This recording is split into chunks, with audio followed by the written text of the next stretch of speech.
사랑하는 성도 여러분, 신앙생활이 무엇입니까? 믿음 생활이란 어떤 것을 말합니까? 그리스도인으로 산다는 것은 무엇을 의미합니까? 예수님을 믿는 사람의 정체성은 어디에 있습니까? 사람들이 말합니다. 예수 그리스도를 구주와 주님으로 영접하고 열심히 성경 읽고 성경 공부하고 기도하고 찬송하고 예배드리고 사랑으로 교제하고 아직 그리스도를 알지 못하는 사람들에게 복음을 전하는 삶, 그리스도인의 삶, 신앙생활 맞습니다.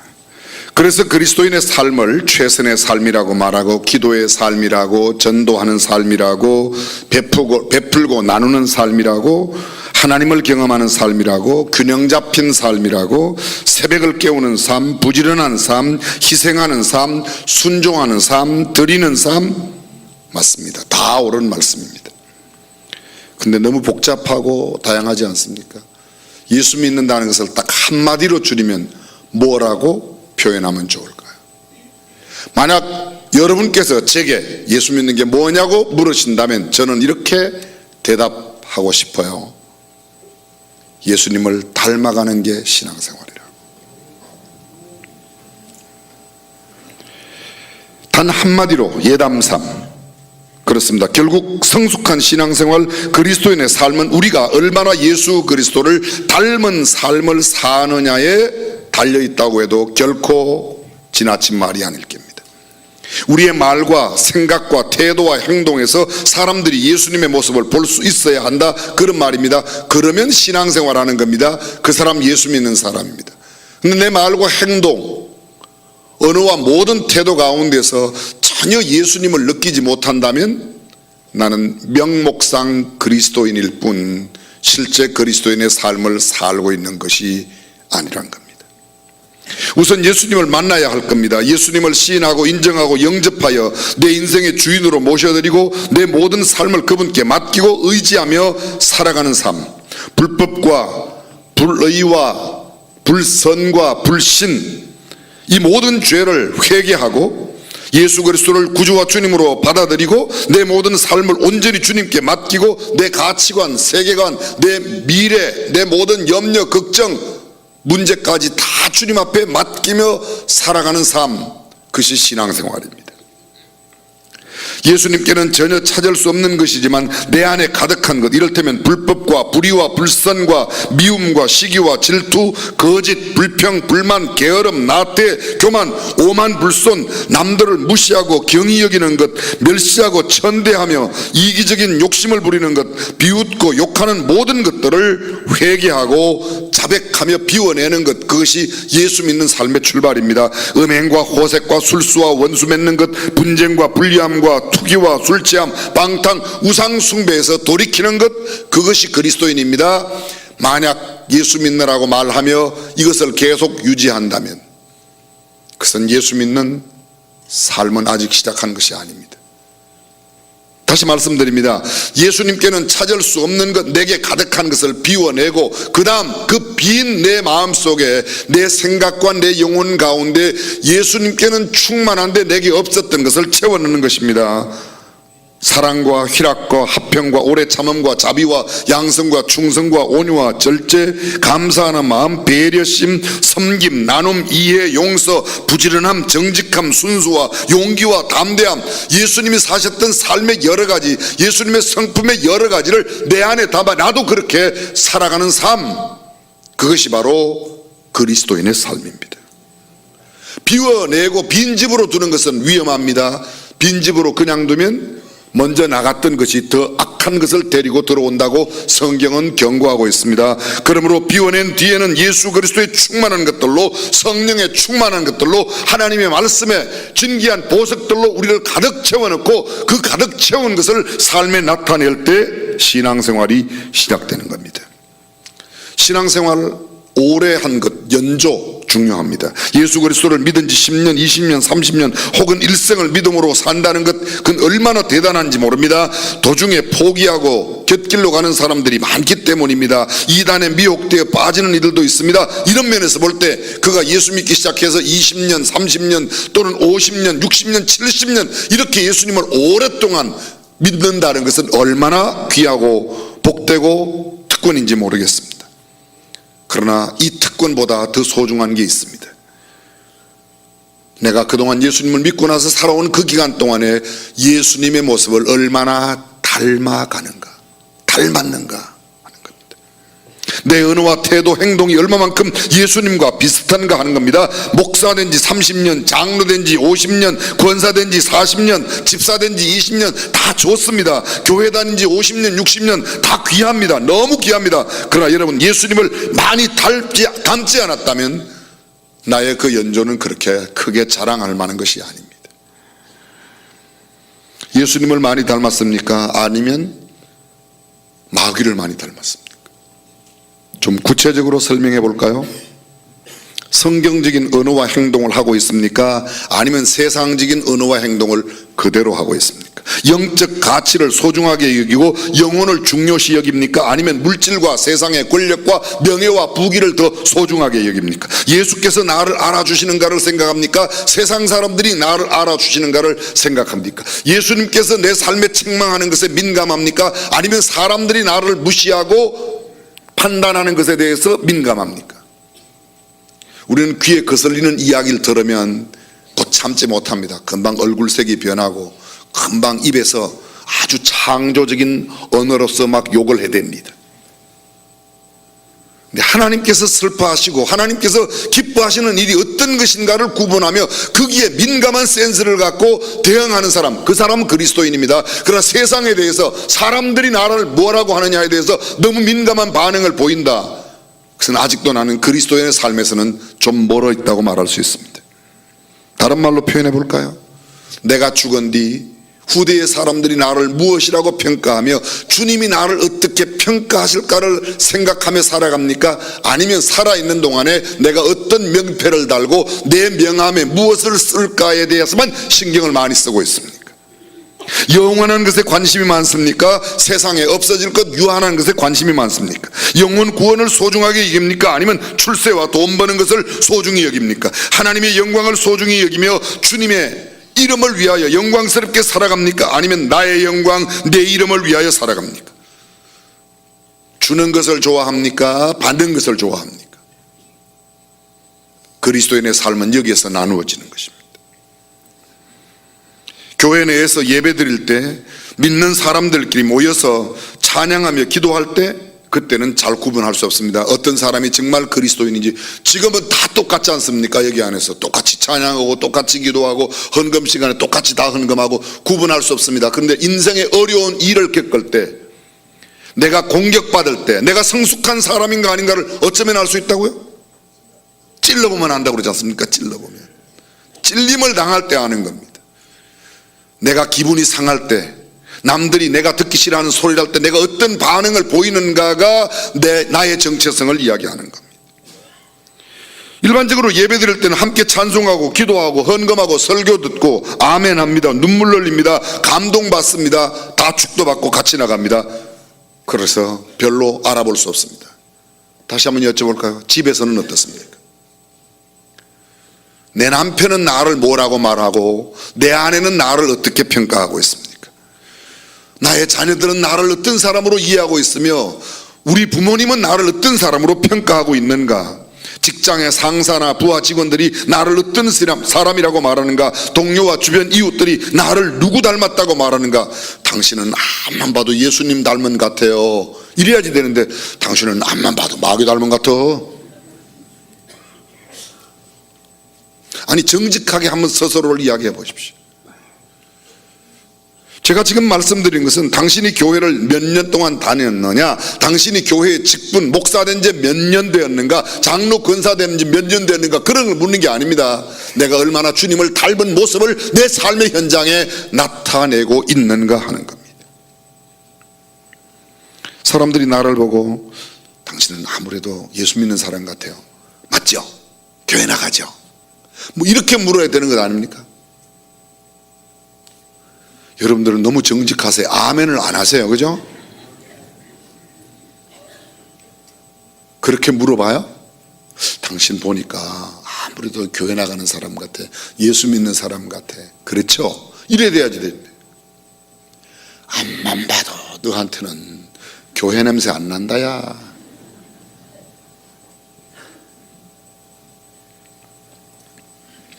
사랑하는 성도 여러분, 예수님 닮아가는 저와 여러분이 되시기를 주님의 이름으로 축복합니다.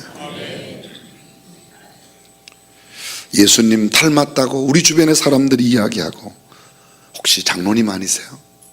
혹시 목사님 아니세요? 아마 권사님 같아요. 말하는 것 보니까 꼭 그런 것 같아요. 집에서 많이 듣죠. 꼭 말하는 거는 지혜비 닮아가지고,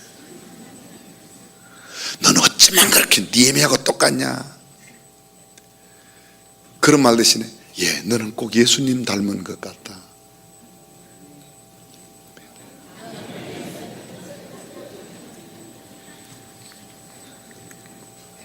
사람들이 흔하게 하는 말이 있습니다. 똑바로 살아라. 똑바로 살아라. 제가 똑바로 살아라 조사를 해봤어요. 그랬더니 똑바로 살아라, 많이 있더라고요. 똑바로 살아라, 정말 많이 있어요. 1997년도 만든 영화 가운데 똑바로 살아라 라는 영화가 있어요. 똑바로 살아라. 2002년 11월 5일부터 2003년 10월 31일까지 239번에 걸쳐서 SBS 시트콤으로 똑바로 살아라 그런 프로가 있었대요. 저는 한 번도 본 적이 없어요. 근데 제가 조사를 하려고 보았더니 굉장히 많이 있더라고요. 몇 개 보았어요. 제가 몇 개. 어떤 거는 3분짜리, 어떤 거는 20분짜리, 어떤 거는 중요한 대목들만. 말도 안 되는 짓들을 하는 사람들에게 그렇게 살지 말고 똑바로 살아라 하는 것을 굉장히 문자 그대로 그 시적절하게 코미디로 만든 거예요. 저는 오늘 아침 일부 예배 때 알게 되었습니다. 근래에 있었던 수목 드라마 가운데 Remember라고 하는 게 있었어요. 괜찮아요. 보신 분들은 반응을 보이면 훨씬 분위기가 좋아지는데요. 있었어요? 거기 검사 출신의 무슨 사장이 너무 나쁜 짓을 하니까 그 알고 있는 옛 친구가 와서 니 똑바로 살아라 그렇게 말했다며요. 그런 좋은 말은 별로 기억 안 나죠. 싸운 것만 기억나고 나쁜 짓 사람 죽이는 것만 기억나고. 니 똑바로 살아라. 저쪽 동네 말로는 똑바로 살그레이. 똑띠 살아라. 똑띠. 똑똑하게 정말 똑바르게 살라는 겁니다. 1989년도 미국에서 발표한 영화인데요, 제목이 똑바로 살아라. Do the right thing. Do the right thing. 영화 제목이에요. 똑바로 살아라. Do things right 아니에요. 이게요. 올바르게 살아라가 아니라 똑바로 살아라. 똑바로 살아라. 일을 똑바로 해라가 아니라 똑바른 일을 하면서 똑바르게 살라는 말입니다. 영화 한 편만 소개하겠습니다. Runaway Train이라고 하는 폭주 기관차, 1985년도에 만들어서 1989년도 1월에 개봉한 영화입니다. 알래스카를 배경으로 한 영화인데, 알래스카 스톤헤이븐이라고 하는 중범 교도소에 두 사람이 탈출을 합니다. 교도소를 탈출한 이 탈주범들이 천신만고 끝에 달리는 기차에 올라탔습니다. 그런데 그들이 타고 얼마 되지 않아서 그 기관차를 운전하고던 기관사가 심장마비로 차에서 죽어버립니다. 그러니까 마치 고삐 풀린 망아지처럼 이 기차가 그대로 계속해서 달려가는 겁니다. 다른 기차와 마주치지 않게 하기 위해서 애쓰고 있는 그 안에 열차에 승문이 하나 있고, 그리고 나머지는 탈주범 두 사람입니다. 이 탈주범을 잡기 위해서 경찰들은 헬리콥터를 타고 찾아오고, 그 차 안에 승문이 있다는 것을 알고 어떻게든지 이 차를 세우려고 노력하는 아주 긴박한 순간 계속해서 기차는 달려가고, 그러던 사이에 이 탈주범 두 사람이 젊은 탈주범과 늙은 탈주범 사이에 대화하는 한 장면, 한 3, 4분짜리 제가 그것만 봤어요. 영화를 다 본 게 아니고 그 부분만 봤습니다. 그 부분을 여러 번 봤습니다. 그 내용은 이렇게 되어 있는 겁니다. 나는 젊은 날 큰 꿈이 있다고. 후리스코 외곽 반마일 정도 되는데 사탕수수밭 사람들에게 주는 돈을 취급하는 은행이, 돈 많은 은행인데 그 은행을 털어서 제가 그 돈으로 파티를 열고 싶다. 그리고 내가 그 돈을 가지고 라스베가스에 가서 마음껏 돈을 물쓰듯 쓰는 게 꿈이랐다고 막 열심히 이야기를 합니다. 그랬더니 그 나이 많은 사람, 안젤리나 졸리, 유명한 미국의 영화 배우 안젤리나 졸리, 그 아버지가 그 역할을 했어요. 그 아버지도 영화 배우인데 젊은 탈주부면 이렇게 합니다. 꿈이라고? 무슨 그런 꿈이 있냐? 그 꿈 집어쳐. 그리고 내가 너한테 하나 가르쳐 줄 게 있어. 지금이라도 취직을 해라. 그리고 열심히 일을 해라.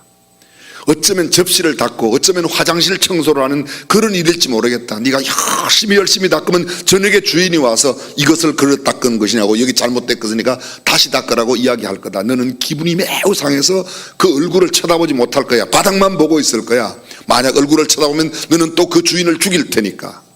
그렇지만 그걸 참고 또 닦으라. 또 닦어. 금요일 저녁이 되면 너는 급료를 받을 거야. 그리고 그 급료를 갖고 살아라. 그렇게 해서 계속 그렇게 산다면 어떤 날 너는 은행 총재라도 될 수 있을 거야. 그렇게 이야기를 합니다. 그러자 이 젊은 죄수 탈옥수가 늙은 탈옥수에게 당신 그렇게 할 수 있냐고. 난 그렇게 못해. 그 다음 말입니다. 나도 그렇게 할 수 있었으면 좋겠어. 나는 너무 늦었어. 너무 늙었다는 거야. 좋은 시절 다 보내고 똑바로 살 수 있는 인생의 기회를 다 보내고 나는 이미 끝났다. 그런데 너는 지금이라도 젊으니까 그렇게 살면 된다는 겁니다. 똑똑하게 똑바로 살라는 겁니다. 우리가 예수님 중심으로 정말 신앙생활을 바르게 하며 살라, 그런 말입니다. 그럭저럭 믿는 사람이라는 이름만 달고 살 것이 아니라 정말로 똑바로 살아라. 제대로 좀 예수 믿는 사람답게 살라, 그런 말입니다. 세상에는 이런 말이 참 많이 있습니다. 폼나게 살아라, 고상하게 좀 살아라, 멋지고 근사하게 살아라, 착하게 살아라, 점잖게 살아라, 정직하게 살아라, 겸손하게 살아라, 감사하며 살아라, 선하게 살아라. 수없이 많은 말들이 있습니다. 어떤 이들은 또 이렇게 말합니다. 단순하게 살아라, 평안하게 살아라, 건강하게 살아, 노후를 즐겁게 살라, 가슴 뛰는 삶을 살라, 지금 이 순간을 살아라, 물 흐르듯이 살아라, 눈물 나도록 살아봐라, 오늘이 마지막 날인 것처럼 살아라, 영원히 살 것처럼 꿈꾸고 내일 죽는 것처럼 살아라. 아들아, 네 인생을 살아라. 딸아, 너의 인생을 살아라. 네가 원하는 인생을 살아라. 돈 걱정 없이 한 번쯤은 살아라. 아니, 이기적으로 살아라. 남을 위하여 살지 말고. 수없이 많은 말들이 있습니다. 그런데 성경은 뭐라고 말합니까? 이렇게 말합니다. 로마서 14장 8절, 우리가 살아도 주를 위하여 살고 죽어도 주를 위하여 죽나니 그러므로 사나 죽거나 우리가 주의 것이로다. 살아도 주를 위하여 살고 죽어도 주를 위하여 죽나니. 아멘. 그리스도인은 이것이 그리스도인이에요. 단순하게 산다, 평안하게 산다, 착하게 산다, 그 말 가운데 우리가 살아야 하는 삶이 다 있습니다. 근데 그건 예수 안 믿는 사람도 하는 겁니다. 예수 믿지 않는 사람은 절대로 주를 위하여 살거나 주를 위하여 죽는다는 표현은 하지 않습니다. 오직 예수 믿는 사람만 하는 겁니다. 고린도전서 10장 31절입니다. 그런즉 너희가 먹든지 마시든지 무엇을 하든지 다 하나님의 영광을 위하여 하라. 하나님의 영광을 위하여 살아가는 삶, 그리스도인의 삶입니다. 마태복음 6장 33절은 또 말합니다. 너희는 먼저 그의 나라와 그의 의를 구하는 삶을 살아라. 그리하면 이 모든 것을 너희에게, 이 모든 것이 뭐예요? 들의 백합화가 입고 있는 그 아름다운 꽃 같은 옷, 무엇을 먹을까, 무엇을 입을까 하는 그 모든 것들, 의식주의 문제가 다 포함되어 있다는 겁니다. 그런데 우리는 이런 먼저 해야 될 것을 두고 세상 것을 먼저 하고 있습니다. 돈을 위하여 살아갑니다. 명예를 위하여 살아갑니다. 권세를 위하여, 자식을 위하여, 너를 위하여, 내 목숨을 위하여, 여자를 위하여, 내 몸을 위하여, 썩어질 것, 유한한 것, 가지고 가지 못할 것, 생명 없는 것을 위하여 우리의 젊음을 드리고 우리의 시간을 드리고 우리의 열정을 드리고 우리의 모든 것을 다 쏟아붓습니다. 결국은 다 두고 갈 것을. 마가복음 10장 29절에 말합니다. 예수님 말씀하시기를 나와 복음을 위하여 살아야 한다고 말합니다. 주님의 뜻을 이루기 위하여 살아야 한다고 말합니다. 주님의 그 거룩한 이름을 위하여 살아야 한다고 말합니다. 초대교회 사도들 예수 그리스도의 이름을 위하여 능욕받는 일에 합당한 자로 여김을 기뻐하면서 공회 앞에 떠나갔다. 채찍질을 당하고 매를 맞고, 세속적인 표현은 늘씬하게 얻어터지고 나가면서도 나 같은 어떻게 주님을 위하여 이렇게 고난을 받을 수 있는가? 감사하다고 말하며 떠나갔습니다. 그리스도인의 삶이 그렇습니다.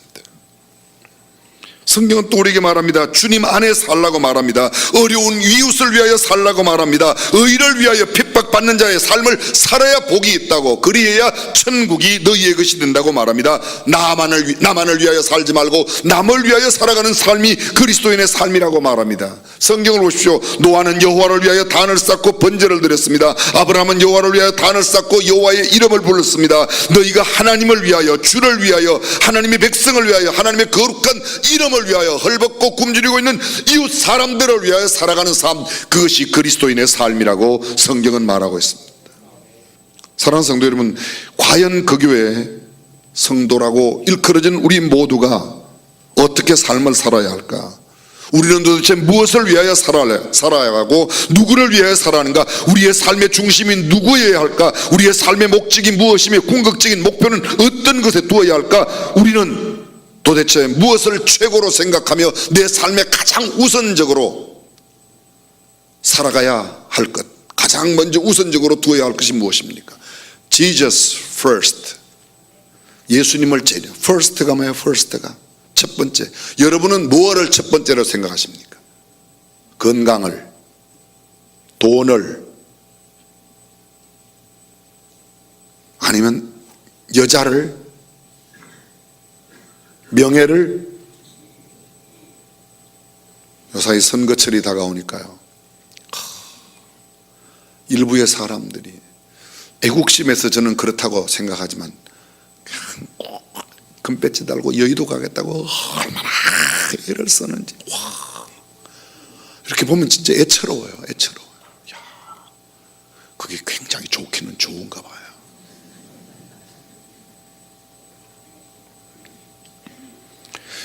그렇습니다. 국회의원이 되고 장관이 되고 무엇이 되더라도 궁극적으로 하나님의 영광을 위하여 살아야 된다고 성경은 말하고 있습니다. 그것 아니면 다 헛것이에요. 대한민국 대통령 대단하지 않습니까? 미국의 대통령 얼마나 대단합니까? 온 천하를 벌벌 떨게 하는 권세와 지위, 우리가 그렇게도 좋아하는 돈과 부귀 영화 잠깐이고 두고 갑니다. 제가 전직 대통령께 한번 여쭤봤어요. 인생에 가장 힘들고 어려울 때가 언제였냐고 여쭤봤더니 백담사에서 등불 들고 아내의 화장실 바깥에 지키고 서 있었을 때가 제일 힘들었더라고요.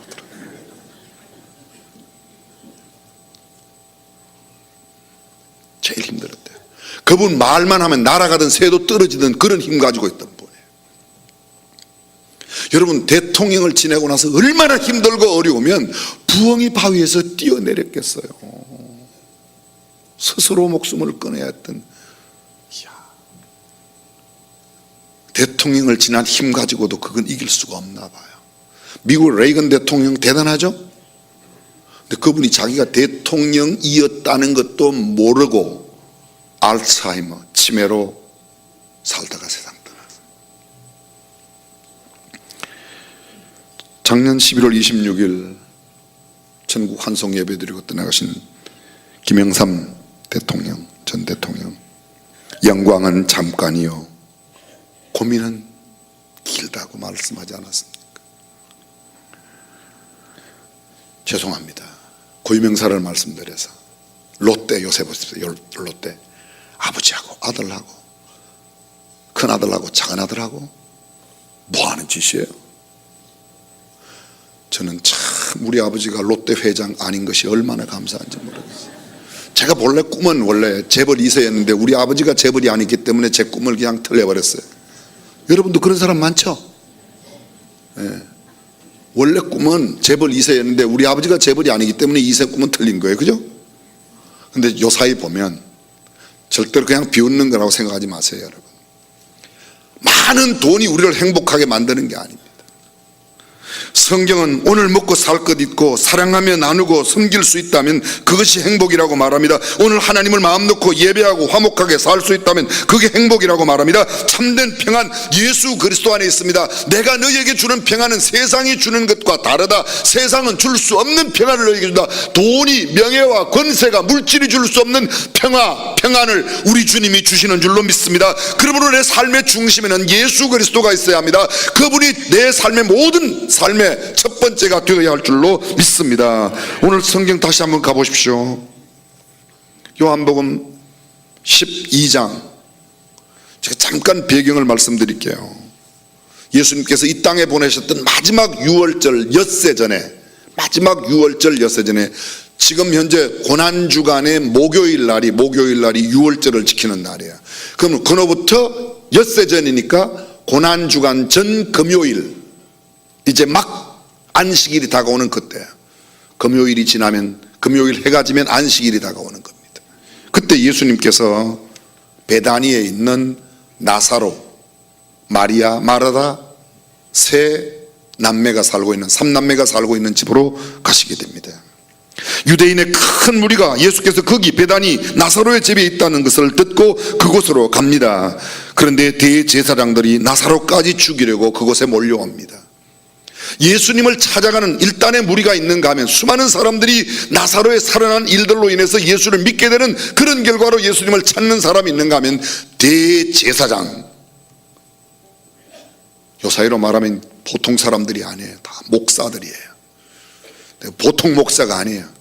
아주 큰 목사들이에요. 근데 예수님을 죽이려 하고 나사로까지 죽이기 위해서 나사로의 집으로 갑니다. 다른 몰려왔던 사람들은 예수님이 어떤 분이신가, 예수님을 만나고자 갑니다. 예수님 까닭에 살아난 나사로를 보기 위해서 갑니다. 그런데 이 사람들은 예수님도 죽이고 나사로까지 죽이기 위해서 그곳으로 갑니다. 근데 얼마나 많은 사람들이 예수님을 믿고 따라가게 되는지 바리새인들이 이렇게 말합니다. 19절, 바리새인들이 서로 말하되 볼지어다 너희 하는 일이 쓸데없다. 보라 온 세상이 저를 좇는도다. 온 세상이 예수를 좇는다고 말합니다. 20절, 명절에 예배하러 올라온 사람 중에 헬라인 몇이 있는데 저희가 갈릴리 베스다 사람 빌립에게 가서 우리가 예수님을 보고 싶다. 빌립이 직접 예수님께 이야기하지 않고 안드레에게 이야기합니다. 빌립과 안드레와 이 헬라 사람들이 예수님을 만나러 갑니다.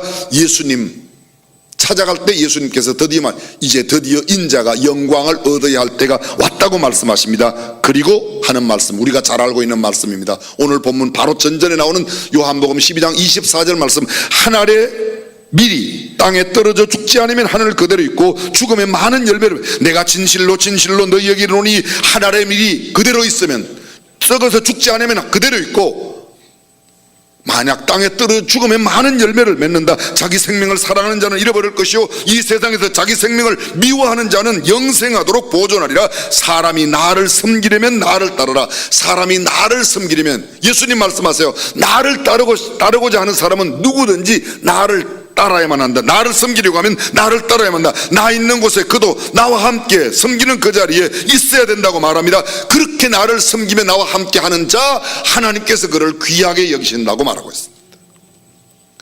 생각해 보십시오. 주님은 이 땅에 가장 낮게 오셨습니다. 늘 말씀드리지만 주님은 가난한 곳에 오셨습니다. 주님은 썩어지는 미랄의 자리에 오셨습니다. 주님은 십자가를 지기 위해 오셨습니다. 섬김 받는 자리가 아니라 섬기는 자리에 오셨습니다. 마국간에 오셨습니다. 나사렛 시골 동네에 계셨습니다. 가난한 자, 병든 자, 장애인, 도움이 필요한 자들 곁에 계셨습니다. 섬기는 자리에 계셨습니다. 섬김 받는 자리에 주님 계시지 않습니다. 주님은 섬기는 자리에 계십니다. 그런데 참 이상한 것은 섬김 받는 자리를 좋아한다는 겁니다. 섬기는 자리를 좋아하지 않습니다. 이해하고 들어주십시오. 우리 교회가 제법 큰 교회가 아닙니까? 그 제가 어디 목사님들 모임에 가면 큰 교회 목사가 자꾸 이 자리를 해야 된다, 이 자리를 해야 된다, 저한테 높은 자리를 자꾸 주려고 그래요. 근데 제 안에 그러지 않아도 제가 높은 거 좋아하는데 그 자리를 자꾸 준다고 그러니까 참 제가 시험에 들어요. 그리고 그 자리 안 주면요, 겉으로는 그래요. 섬기는 자리에 가는, 근데 그 자리를 아예 언급도 안 주면 괜히 섭한 마음이 막 들어가는 거 있죠. 그게 저예요. 여러분은 어때요?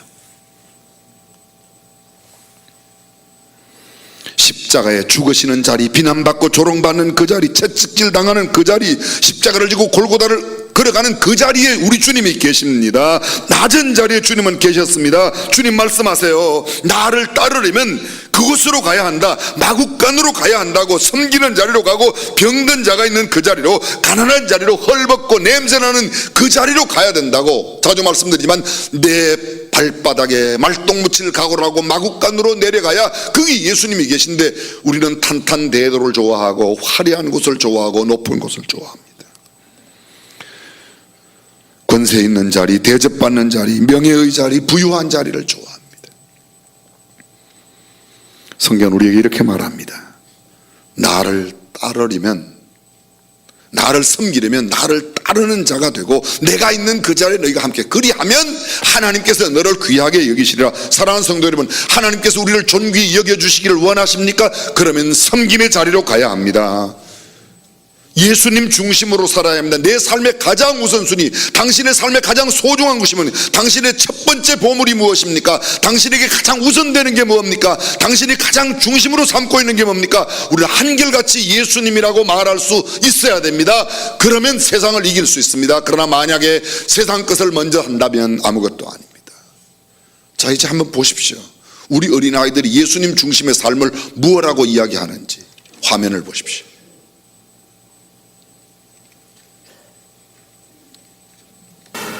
감사하는 마음으로 예수님을 사랑하는 것. 성경 말씀에 나온 대로 행동하려고 해요. 친구랑 싸우지 않고 엄마 말씀 잘 듣는 거요. 맛있는 간식 나눠 먹는 거요. 예당상 끝까지 참여하기. 예수님을 친구에게 선물하는 거요. 헌금으로 가져 삼지 않는 거요. 매일 감사하기 위해 노력하고 있고, 주어진 일에 최선을 다하고 있습니다. 전도를 하기 위해 친구들에게 항상 모범이 되려고 합니다. 항상 예수님 생각날 때마다 기도드리고 말씀 묵상하는 것이요.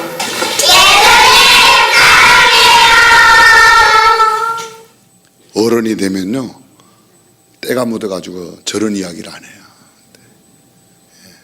내가 만일 유치원에서 가르쳐 주는 것만 잘 새기면, 성경 우리에게 이렇게 말합니다. 너희가 돌이켜 어린아이들과 같이 되지 아니하면 하나님의 나라에 들어갈 수 없다. 신앙생활은 복잡한 게 아닙니다. 어린아이처럼 살아가는, 단순하게 살아가는, 하나님께서 말씀하신 그 말씀대로 살아가는, 예수님을 가장 존귀하게 여기며 주님 중심으로 살아가는 저와 여러분이 되시기를 주님의 이름으로 축원합니다. 기도하겠습니다. 삶이 팍팍합니다. 사회가 점점 힘들어갑니다. 양극화 현상이 두드러지고, 정치적인 혼란은 너무도 크게 우리에게 다가옵니다. 참 삶이 쉽지 않습니다. 그러나 우리가 예수님을 닮아간다면, 예수님 중심으로 예수님을 내 삶의 가장 우선 자리에 둔다면 우리는 얼마든지 세상과 맞서 이겨낼 수 있습니다. 주님께 온전히 맡기는 삶, 예수님 제일주의로, 예수님 중심으로 살면 반드시 승리할 겁니다. 14차 예담3, 그렇습니다. 예수님 중심으로 살아가는 저와 여러분들이 되었으면 좋겠습니다. 전능하신 우리 하나님, 예수님 중심으로 살아가는 우리 성도들이 되게 하옵소서. 예수님의 이름으로 기도합니다.